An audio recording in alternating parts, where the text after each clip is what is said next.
We're here at Botcon 2014, as I have been in all of the interviews that are labeled Botcon 2014. I'm speaking with Randy from DNA. Yep. And we're talking about a mobile game that just came out. This is for Transformers AOE. Yes, that is correct. This is the official mobile game for the movie. It just launched this week, so on Thursday on iOS, and it's coming out on Android very soon. Alrighty. Yeah. And so this game, is it kind of like an action game? Is it a... Yeah, we like to call it a combat runner. So, you know, if you think about most runners, you're usually trying to dodge and weave objects while you're going through the course. In this one, it's more about shooting and being able to melee and kill Decepticons as they come after you. So it's a new, unique take on the runner genre. And the first question I have whenever I look at a Transformers game is, where does the transforming fit in?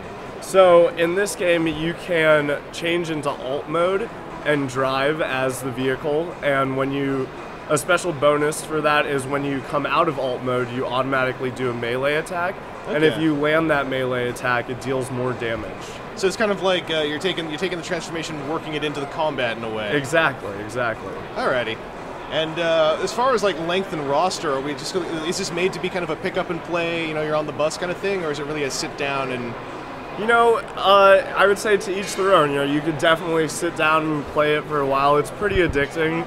I've been playing it since it's been released, and it's a ton of fun. Yeah. But it's also very easily a pick up and play. You can just go through one mission, put it down, or you can play through several missions in one sitting.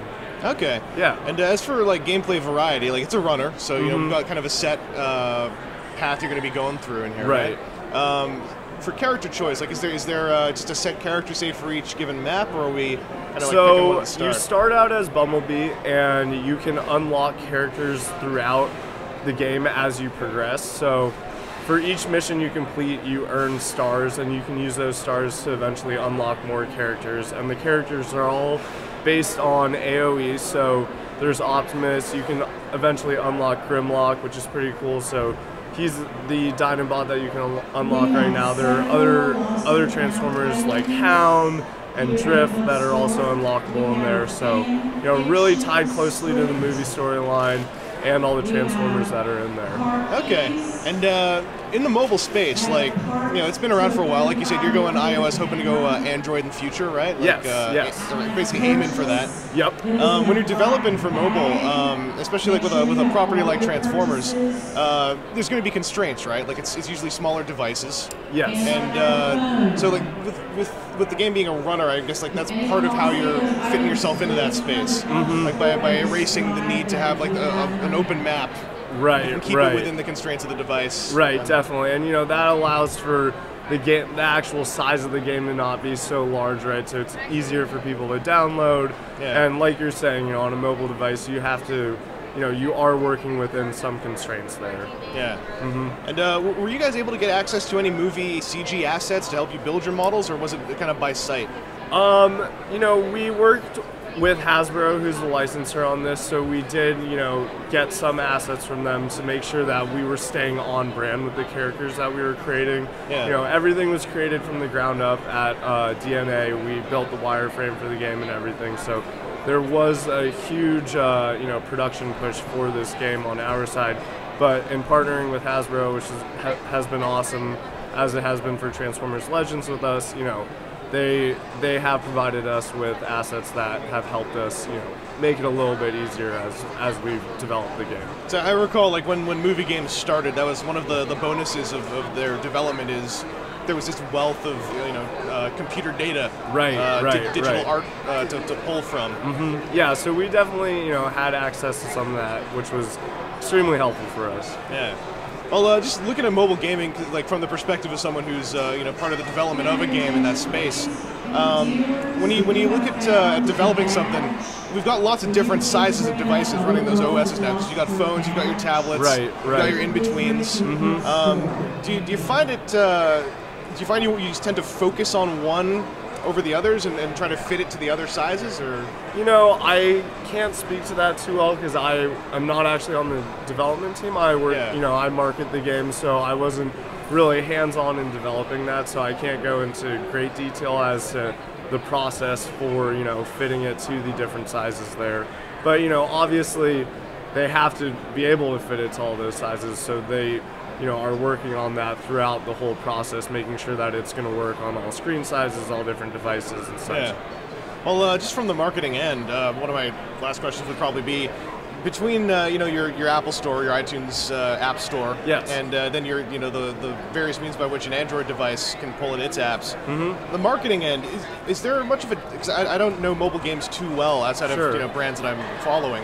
Is there a real big difference between working your stuff with Apple's environment versus the Android environment? You know, I wouldn't say there's a huge difference there. They obviously each have their own little quirks, so they do vary a little bit, but it's not too drastic. Yeah. So I know with iTunes, like getting even a podcast on there, getting your movie put up on the store, it can be quite tricky.